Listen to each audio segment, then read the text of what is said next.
And ladies and gentlemen, we're here with Olympian coach, master, national team coach, and Olympic coach, Peak Performance founder, Juan Moreno. Hello, good to be here. Thank you, sir.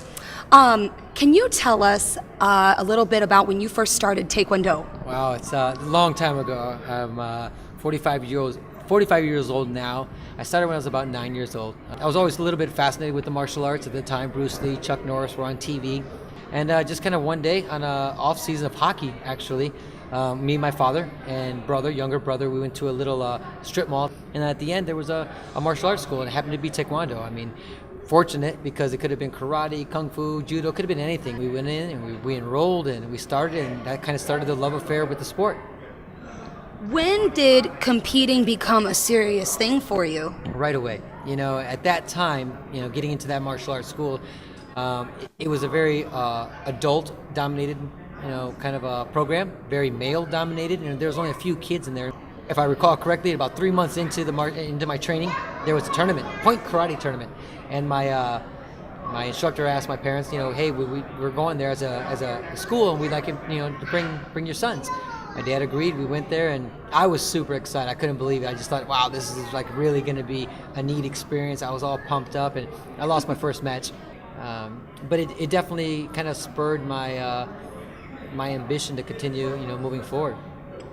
How did Taekwondo play into your teenage years? So after that loss, how devastating my first tournament ever is, such a big loss. But after Were you like a white belt? I was a white belt. I had no idea what I was doing. But a couple months later, the national championships for Olympic style Taekwondo were actually in Springfield, Illinois, and we went down there, and I fought there. And I won my first gold medal as a yellow belt. I was hooked. I just loved the individual aspect of the sport.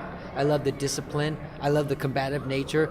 I loved that, you really had control of what would happen versus team sports, which I played my whole life, relying on somebody to do their job. Sometimes they don't. You kind of want to point the finger, but here, you couldn't point the finger at anybody except for yourself. That's when my father and my instructor started taking me to other martial arts events. I started fighting point karate. I fought challenge matches, which are basically like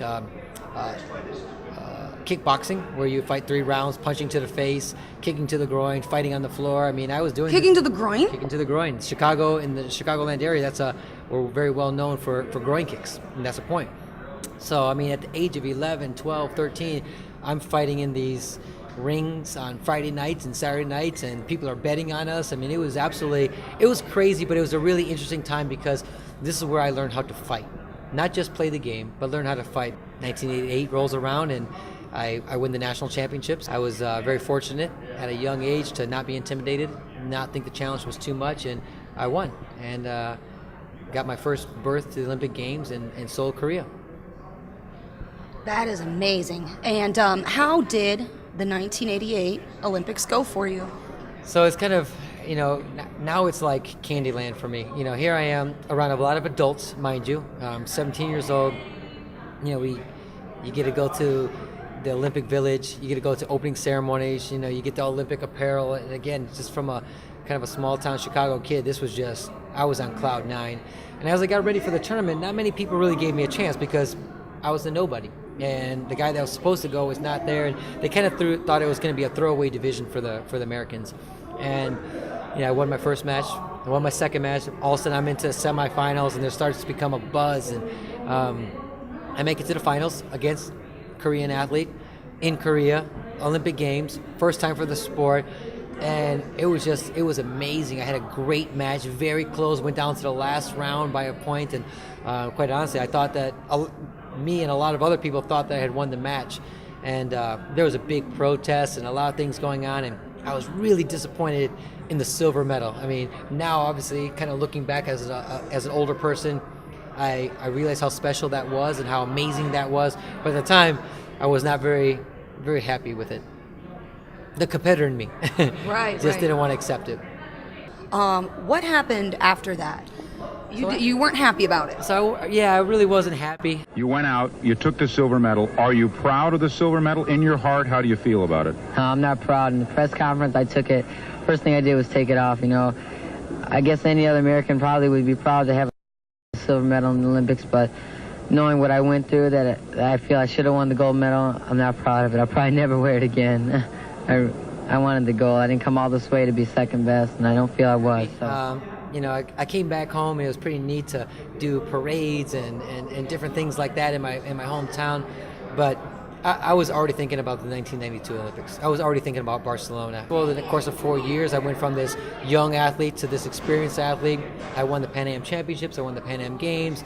I would always get, silver medals, or, at the World Cups and World Championships, and I was able to get back to the 1992 Olympic Games.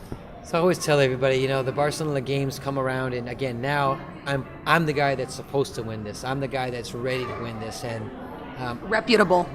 I was, like I said, consumed with this is the only thing that mattered, and I lost. I got silver medal again. Didn't have a great tournament, but did well enough to get to the finals, and lost to another athlete from Denmark. And it was devastating to me. I tell people that all the time. I mean, I remember walking around telling my teammates, telling my family, apologizing, saying I'm sorry that I wasn't able to seal the deal and win the gold medal. And again, looking back now, I mean, winning 2 silver medals back to back is incredible. I'm super proud, and just the honor is just unbelievable. But again, same result, 2 different situations. One time I expected, I thought that I earned it, and then the other time I was so disappointed that I wasn't able to finish the deal, and decided that was it. 21 years old, I'm retiring. Done. I don't want anything else to do with the sport. I moved back home to the Chicagoland area, opened up a business, martial arts school, taught traditional martial arts, no sport aspect at all.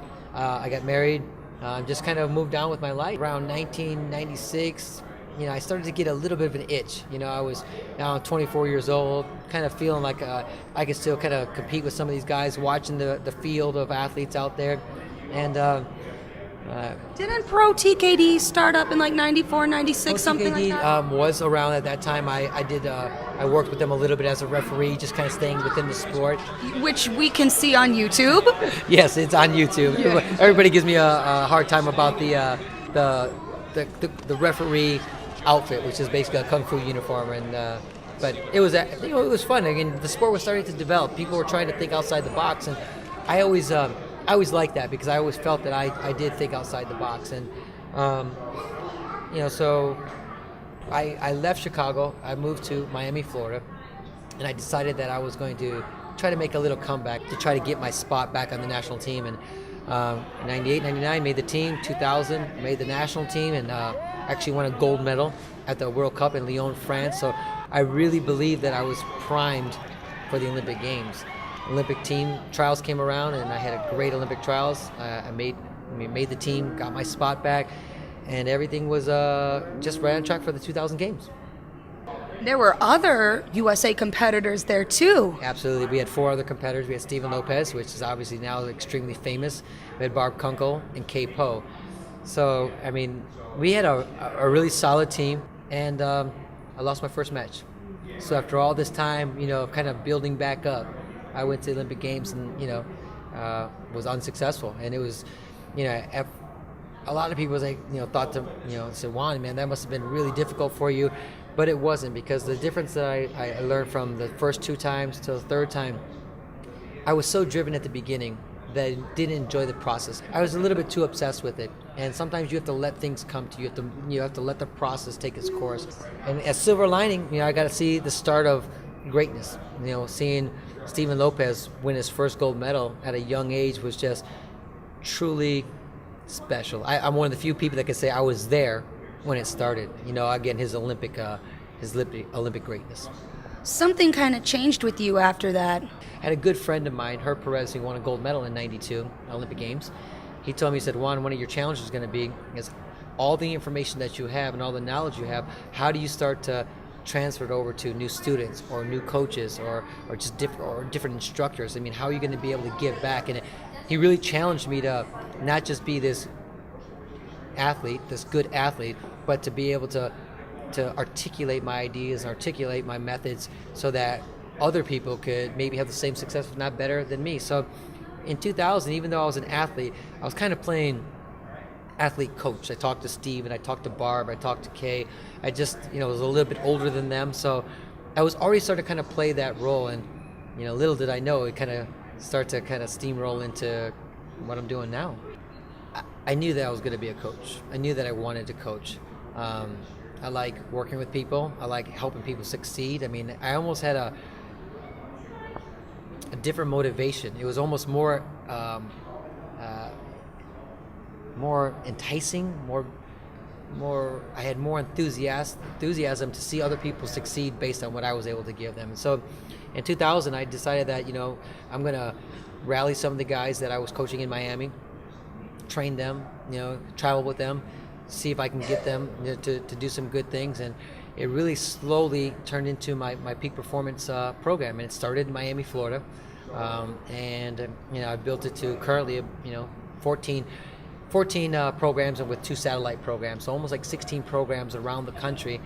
Right from the beginning, we started putting people on national teams, and I'm very proud to say from that initial time in 2001, 2002, we've had an athlete on every junior, senior, collegiate, Pan American team, and have been producing medals. So it didn't happen overnight, but it was a dream of mine to create a pipeline. I say be a life learner. Go out there and travel. Go out there and put yourself in challenging positions.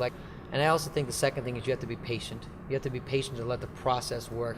A lot of times people get caught up, and I tell my athletes, just because you win, not all is good. Just because you lose, not all is bad. There's times where you fight horribly and win a medal, and there's other times where you fight great and you lose your first match. So instead of looking at results early on, you look at performance. If people want to reach out, get more information about Peak Performance or your schools, where can they go? Even the seminars. Yeah, I'm very proud to say that we have some regional seminars. We call them smaller seminars, about 100 to 150 people. We have them in Texas. Those aren't very small. Not too small, but yeah, but it's, we have them in Texas, we have Minnesota, we have them in New York, we have them in Virginia. We have our big annual one every year in Orlando, Florida, where there's no pressure. You can just get better. You can hear a different philosophy from a different coach, or meet one of our Olympians or one of our national team athletes. So, and we do those regionally. Meet you. Me. We do that regionally, and we like I said, we have our major one, our annual one, where that one attracts Europeans, Central and South Americans, the Caribbean islands, of course, domestically, a ton of people. So we're a very inclusive group. I just know that strength in numbers, steel sharpens steel, and we all get better by working with each other. And if you just try to put yourself on an island, sooner or later, you're going to die off, and you're going to be sitting there by yourself. And I just don't think that's a good way to develop. I think it'd be great to make heroes out of these athletes. I think that's one thing that's missing within our sport. You see a lot of other athletes in other sports being elevated to just hero status, and I think we have athletes like Steven Lopez, that going to his 5th Olympic Games, 5 world championships. It would be awesome to see him, up there with the other big athletes in our country. So I think globally, if we can all, continue to work and continue to promote the sport, it's going to be just better for everybody.